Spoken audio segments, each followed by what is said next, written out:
Baik, jadi saya akan memberikan tutorial bagaimana menganalisis hasil penelitian, data hasil penelitian dengan menggunakan metode atau analisis statistik uji MANOVA. Nah, yang pertama kita sudah memiliki data seperti ini. Jadi datanya itu dengan responden 50 orang siswa ya. Kemudian yang ingin kita analisis adalah pengaruh dari penerapan pendekatan realistic mathematics education terhadap kemampuan pemahaman konsep dan disposisi matematika siswa SMP ya. Nah, dalam desain penelitian tersebut kita menggunakan satu buah variabel bebas, yaitu berupa penerapan model pembelajaran realistic mathematics education. Kemudian dua buah variabel terikat, yaitu pemahaman konsep matematika dan disposisi matematika. Nah, oleh karena itu, karena penelitian tersebut melibatkan satu variabel bebas dan dua variabel terikat, maka sesuai dengan teori, jadi analisis yang kita gunakan adalah analisis multivariat atau sering kita sebut sebagai MANOVA. Nah, kemudian beranjak dari data yang kita miliki saat ini, kita akan uji di SPSS karena mengingat analisis MANOVA itu cukup rumit ya kalau dilakukan secara manual. Jadi ada beberapa aplikasi yang bisa kita gunakan untuk menguji ya, salah satunya yang paling terkenal itu adalah SPSS ya. Nah, kita buka dulu aplikasi SPSS-nya, nanti akan muncul seperti ini. Ini adalah tampilan awal daripada aplikasi SPSS itu sendiri. Kemudian di view-nya itu akan ada dua jenis view, yaitu data view and variable view. Oke, move to the variable view. Jadi variable view ini fungsinya adalah mendefinisikan variabel-variabel yang akan kita gunakan.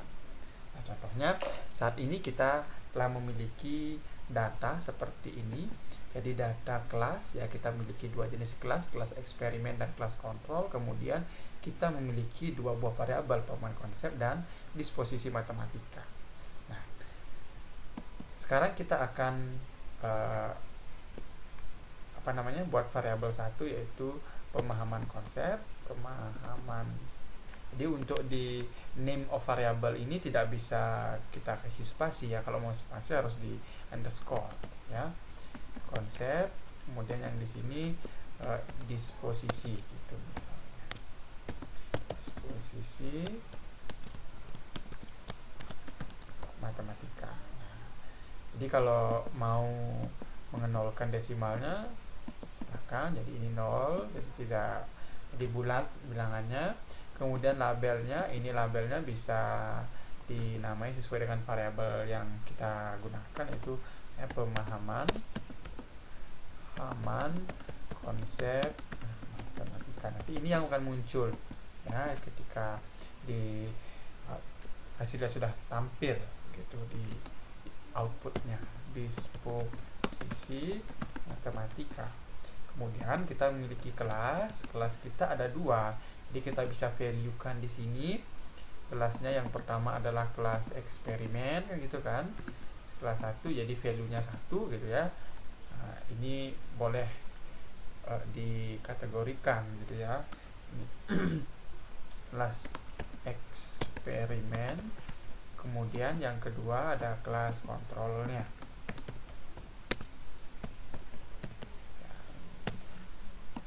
Oke. Kemudian karena ini sudah kita definisikan, maka selanjutnya adalah kita input datanya di data view. Data view ini akan menampilkan data-data yang kita miliki atau yang akan kita analisis ya. Nah, kita lihat di sini, kita ambil ya. Nah, ini untuk pemahaman konsep dan disposisi matematika ya, kita copy, kita bawa ke sini ya. Kita copy duduk di kelas kontrolnya ya. Nah, kelas eksperimen ya. Kita bisa membagi jendela ini menjadi dua ya. Kita bagi biar lebih gampang ya. Nah, jadi ini kelas eksperimen, jadi kita akan kasih kode 1 seperti yang sudah kita value-kan tadi. Kemudian kita copy sampai bawah sampai 50 karena n-nya ada 50. Kemudian ini adalah yang kelas kontrolnya. Jadi kelas kontrol itu kita value-kan dan kita labelkan dengan angka 2. Jadi kita tidak perlu mengetik kontrol gitu ya. Jadi tinggal 2 gitu saja. Oke. Nah, ini sudah komplit ya, pas. Ada 100 ya, jadi eksperimen 50 dan di kontrol juga 50.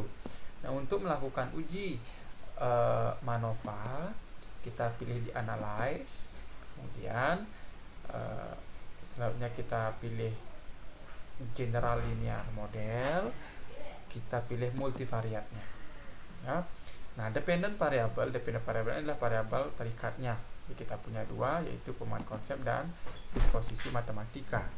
Kemudian kelasnya ini ada 1 ya. Nah, di sini kita masukkan ke fix vektornya ya.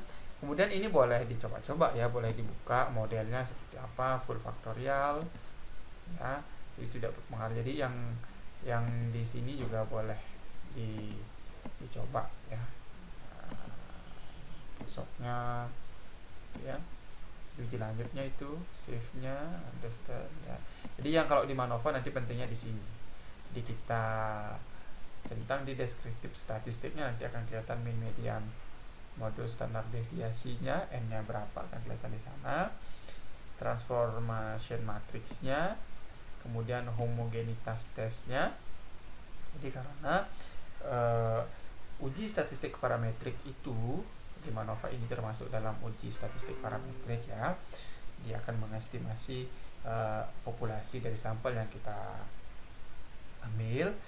Jadi dia mempersyaratkan data itu harus normal dan homogen ya. Tentunya karena ini adalah multivariat, maka homogenitasnya harus juga multivariat berupa matriks varian kovarian gitu. Nah, kemudian kita klik continue, baru kita oke. Nah, di sini akan terlihat between subject vectorsnya, ini yang tadi kita centang ya, di kelas eksperimen kontrol 50-50, kemudian ini deskriptif tadi ada mean, standar deviasi, ada n-nya. Dari sini kita bisa lihat eksperimennya adalah 77 gitu ya, min-nya. Kemudian di sini disposisinya 72, di sini ada 74, 71. Nah, tapi ini tidak cukup alasan untuk kita menyimpulkan bahwa penelitian kita itu berhasil gitu. Jadi perlu adanya tes lanjutan. Itulah berupa analisis secara multivariat. Kemudian ini adalah uji homogenitas. Jadi uji box M kalau di multivariat ya. Jadi kalau dia datanya multivariat, maka prasyaratnya juga harus multivariat gitu. Jadi ini adalah hasil atau output dari analisis homogenitas multivariat gitu ya. Jadi ini box M-nya nilainya itu 4,147 dengan nilai F sebesar 1,352 ya. Kemudian significant value-nya itu adalah 0,256. Nah, untuk prosedur pengambilan atau keputusan dalam menyimpulkan itu penentuan hipotesis, kita lihat nilai signifikan ini. Jadi jika dia lebih besar dari hipotesis alternatif 0,05 yang telah kita tetapkan, maka dia homogen, artinya kita menerima H0-nya ya. Kemudian setelah itu kita lanjut ke variabel tesnya. Nah, multivariatnya ini ya. Nah, sebenarnya MANOVA itu ada 4 pendekatan yang bisa kita pakai ya. Ada place trace, ada Wilks lambda, links, ada Royce-Leger root gitu ya. Jadi bisa dipilih salah satunya ini. Tapi kalau dipakai keempatnya juga tidak apa-apa, karena hasilnya juga ini sama ya, memberikan hasil F yang sama. Jadi kita lihat pada kelasnya ini. Ini interceptnya kita lihat di kelasnya ini. Jadi dengan nilai F 4,434 dengan signifikan 0,014. Jadi tentunya karena ini kurang dari 0,05, maka hipotesisnya signifikan. Jadi bisa kita simpulkan untuk menolak H0 dan menerima H1 kan gitu ya. Jadi H1 yang berbunyi bahwa terdapat pengaruh penerapan realistic mathematics education approach terhadap kemampuan pemahaman konsep dan disposisi matematika siswa gitu. Nah, untuk Levin ini apa? Nah, Levin ini adalah homogenitas univariat. Jadi ini munculnya itu satu.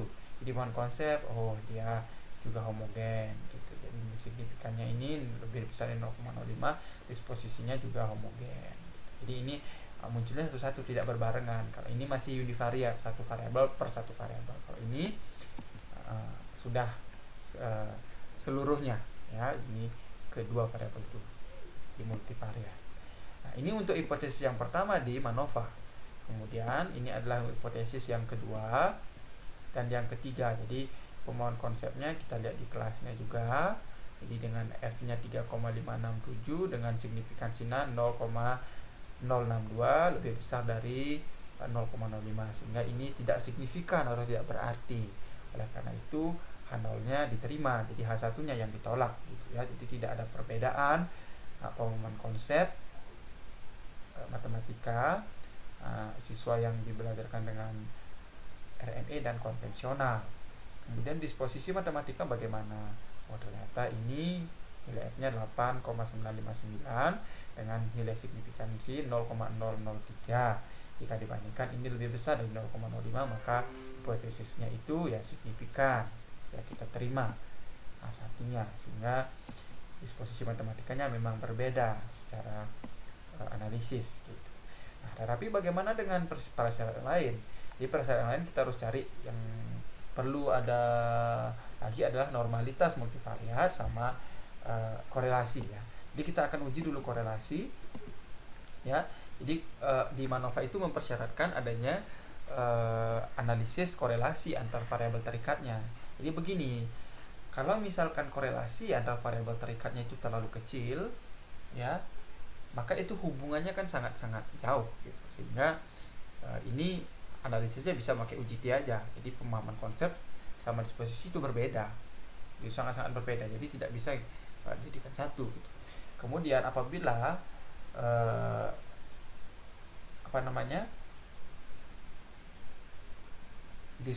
disposisi korelasinya itu dengan pemahaman konsep itu berada di antara 0,3 sampai 0,6, ini mengacu pada sumber Gudono.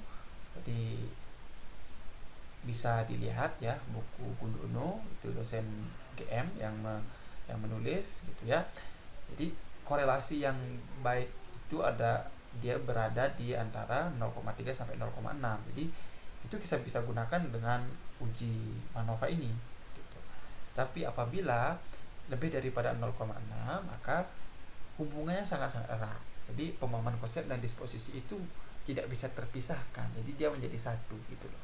Kita cukup satu uji saja, yaitu uji T, karena kita anggap sama di pemahaman konsep dan disposisi itu. Nah, sekarang kita akan uji.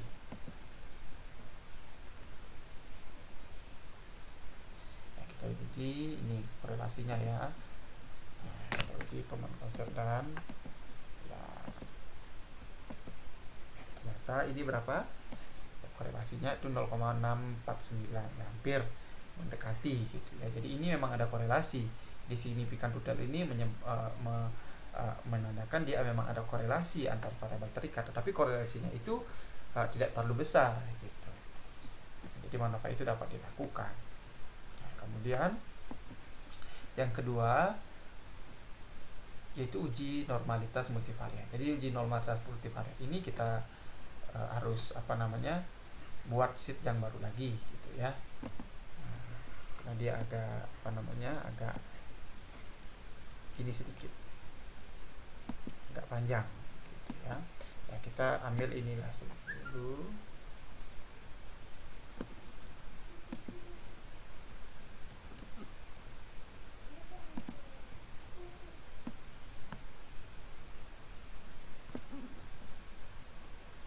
Ya, jadi kita jadikan satu dulu ini datanya.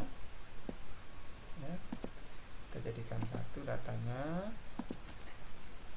Kita gabung ya, kemudian setelah kita gabung kita cari jumlahnya ya. Jadi kita jumlahkan data yang ini dan ini ya, kemudian kita tarik. Setelah kita jumlahkan kita cari urutannya dari 1 sampai 100 ya. Itu kita urutkan nanti. Iya. Oke. Nah, setelah itu baru kita move to the SPSS lagi gitu. Ya. Ya, kok ke sini. SPSS-nya ya. Kita seperti biasa kita ke variable view dulu, kita definisikan ya. Nah, ini yang pertama itu pemahaman konsep gitu ya. Kita pakai TK aja. Disposisi matematika pakai DM, kemudian ini ada jumlahnya ya, ada sum gitu ya. Oke, kita bawa ke sini dulu. Jadi kita akan copy ini. Oke, kita copy, kita paste di sini. Setelah kita paste, nah ini datanya sudah terangkum di sini. Setelah itu baru kita analyze ya. Kita cari dulu yang pertama itu adalah regresi. Kita cari Mahalan obisnya dulu. Ini dependennya.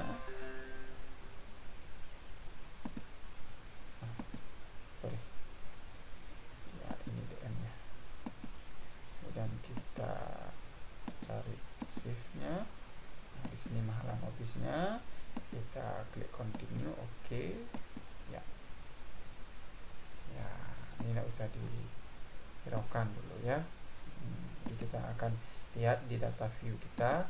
Ya, ini akan pertama satu ya. Kemudian kita sort ini. Datanya kita sort, kita urutkan dari yang kecil ke besar. Kemudian kita dapat ini. Ya. Nah, setelah itu baru kita tambahkan urutannya itu yang akan pakai J saja ya. Urutannya kita tambahkan sebagai J. Tadi kita sudah membuat ini ya. Ya, kita cari ini. Kita copy ya.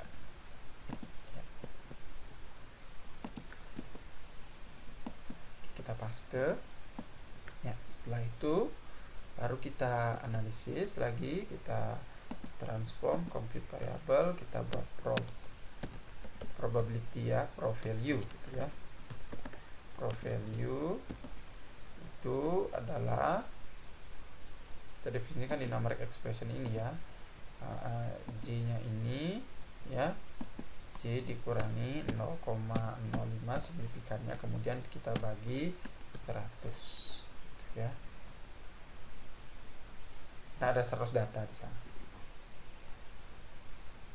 Ya, oke. Kemudian kita lihat perubahannya.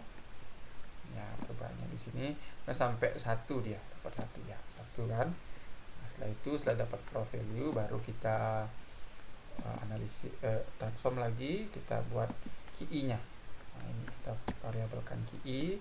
Di KI-nya ini adalah C square-nya ya. Kita ketik all, kemudian cari IDF C ya, kita bawa ke atas, tarik ke atas, kita masukkan pro value-nya, kemudian ini 2 karena ada 2 variabel terikat di sana. Oke, pro value itu cuma 2. Jadi kita lihat perubahannya seperti apa. Ya. Kita lihat perubahannya. Oke. Dapat seperti ini. Kemudian kita akan cari scatter plotnya, graph-nya ya, kita buat legality plot scatter dot, kemudian define ya d-nya malanobis-nya, q-nya ini ya, kita oke kan. Nah, kita dapat sebentar, bukan, jadi QI-nya harusnya di Y ya. QI di Y ya, seharusnya terbalik ini. QI-nya di Y dan mahalanobisnya di X ya. Oke ya, ketemu nanti grafnya seperti ini ya. Ini mahalabisnya. Kemudian setelah dapat itu baru kita analyze, kita cari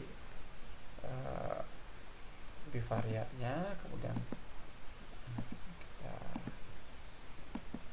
oke ya 0,861. Jadi ini signifikan ya, jika dia kurang dari 0,05 maka dia signifikan ya,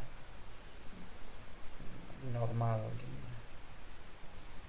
Oke, sampai di sini ya untuk tutorial uji MANOVA. Jadi dari uji prasyarat sehingga uji MANOVA di akhir. Terima kasih dan sampai jumpa di tutorial selanjutnya.